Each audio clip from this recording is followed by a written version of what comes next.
मौर्य साम्राज्य के अवशेष पर शुंग वंश और कण्व वंश के पश्चात अंततः एक नवीन ब्राह्मण वंश सातवाहन वंश ने सत्ता संभाली। यह वंश दक्षिण भारत को अपना केंद्र बनाकर अपनी शासन सत्ता स्थापित किया। इस वंश का काल लगभग 30 ईसा पूर्व से 250 ईस्वी तक का रहा। इस प्रकार इस वंश ने लगभग 300 वर्ष तक शासन किया। इस वंश में अनेक प्रतापी शासक थे, जिनमें शातकर्णी प्रथम इस वंश का पहला महत्वपूर्ण शासक था। इस शासक की उपलब्धि की जानकारी इसकी रानी नागनिका के नानाघाट अभिलेख से मिलती है। इस अभिलेख से ज्ञात होता है कि इसने पहली शताब्दी ईसा पूर्व में ब्राह्मणों एवं बौद्धों को भूमि अनुदान में दी थी। भूमि दान का यह पहला अभिलेखीय साक्ष्य है। उस काल में ब्राह्मणों को तत्पश्चात बौद्धों को भूमि दान देने की परंपरा सम्राटों के द्वारा लगभग स्थापित हो गई थी। शातकर्णी प्रथम ने 2 अश्वमेध तथा 1 राजसूय यज्ञ का अनुष्ठान किया था। इससे इस राजा की महत्ता प्रतिपादित होती है। उसने 2 अश्वमेध यज्ञ किए थे और 1 राजसूय यज्ञ किए थे। और इस यज्ञ को करने के लिए तत्कालीन समय में राजाओं को बहुत ही शक्ति प्राप्त करना होता था, शक्तिशाली बनना पड़ता था। इसके अलावा इस यज्ञ को करने के उपरांत उनकी शक्ति में भी वृद्धि होती थी। पुराणों में इस सम्राट को कृष्ण का पुत्र कहा गया है। शातकर्णी प्रथम ने दक्षिणा पथपति व अप्रतिहत चक्र जैसी उपाधियां धारण की थी। उसने मानव शैली की गोल मुद्राएं तथा अपनी पत्नी के नाम पर रजत मुद्राएं उत्कीर्ण करवाई थीं।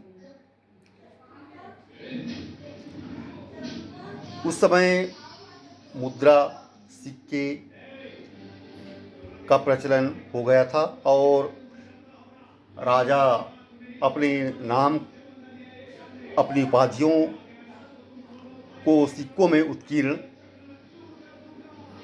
प्राय करवाया करते थे। यह उनकी शक्ति और विशिष्टता का प्रतीक होता था।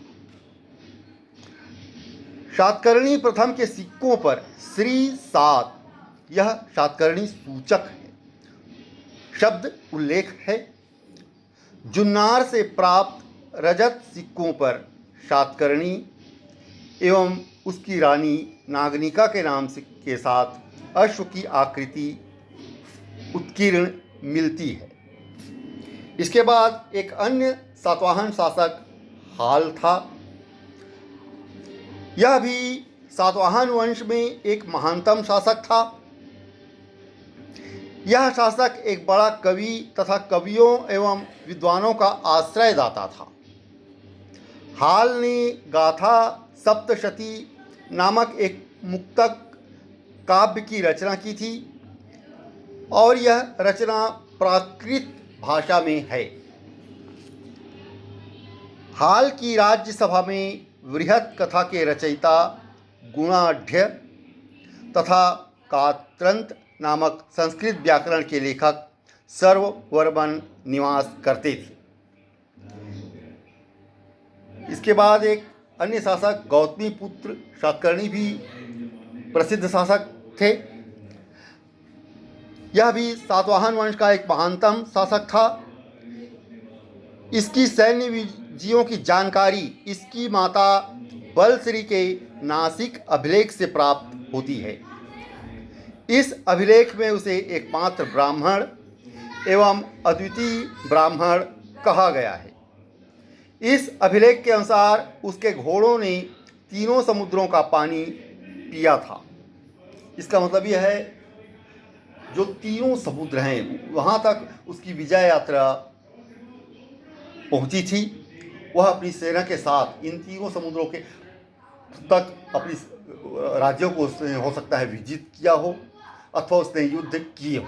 ये हो सकता है ये कुछ अतिशयोक्ति भी रही हो, लेकिन इसमें कुछ न कुछ सत्यता अवश्य हो सकती है।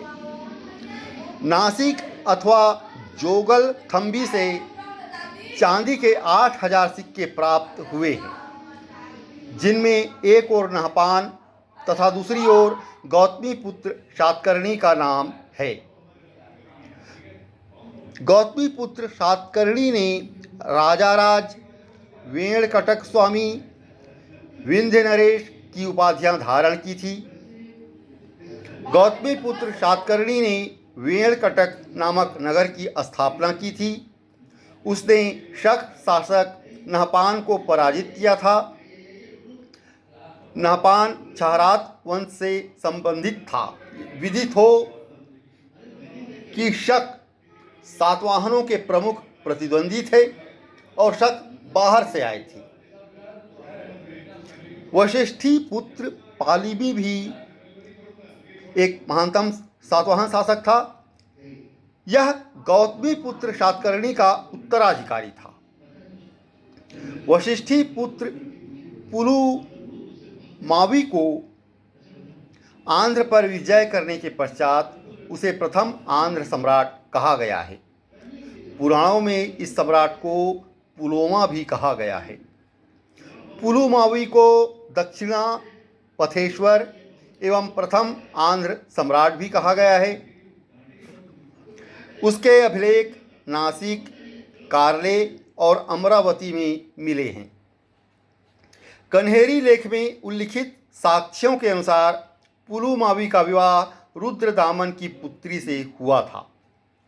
जूनागढ़ अभिलेख अथवा गिरनार अभिलेख में रुद्रदामन ने पुलुमावी को 2 बार पराजित करने का दावा किया है। पुलुमावी के पश्चात शिव श्री शातकर्णी 154 से 165 ईस्वी एवं शिव स्कंद शातकर्णी 165 से 174 ईस्वी तक शासक हुए। यज्ञ श्री शातकर्णी सातवाहन वंश का अंतिम महान शासक था, जिसके सिक्के पर नाव का चित्र अंकित था। यज्ञ श्री शातकर्णी ने उत्तर कोंकण और मालवा को शक शासकों से वापस ले लिया था। ज्ञातव्य है कि शक बाहर से आक्रमणकारी के रूप में आए थे और उन्होंने यहाँ के बहुत बड़े भूभाग पर अपना अधिकार स्थापित कर लिया था और सातवाहनों से के साथ उनका संघर्ष चलता रहता था। यज्ञ श्री शातकर्णी व्यापार और जल यात्रा का प्रेमी था। इसके सिक्के न केवल आंध्र प्रदेश अपितु महाराष्ट्र, मध्य प्रदेश और गुजरात में भी पाए गए हैं। इन सिक्कों पर जहाज का चित्र अंकित है, जो जल यात्रा और समुद्री व्यापार के प्रति यज्ञ श्री शातकर्णी के प्रेम का परिचायक है। सातवाहन साम्राज्य के अवशेष पर वाकाटक एवं इक्ष्वाकु वंश की स्थापना हुई। इस प्रकार इस वंश में अनेक महानतम शासक हुए। इस वंश ने लगभग 30 ईसा पूर्व से लेकर 250 ईस्वी लगभग 300 वर्षों तक देश के काफ़ी बड़े भूभाग पर अपनी शासन सत्ता स्थापित की, शासन किया, और जब इस वंश का पतन हुआ तब उसके अवशेष पर वाकाटक एवं इक्ष्वाकु वंश की स्थापना हुई।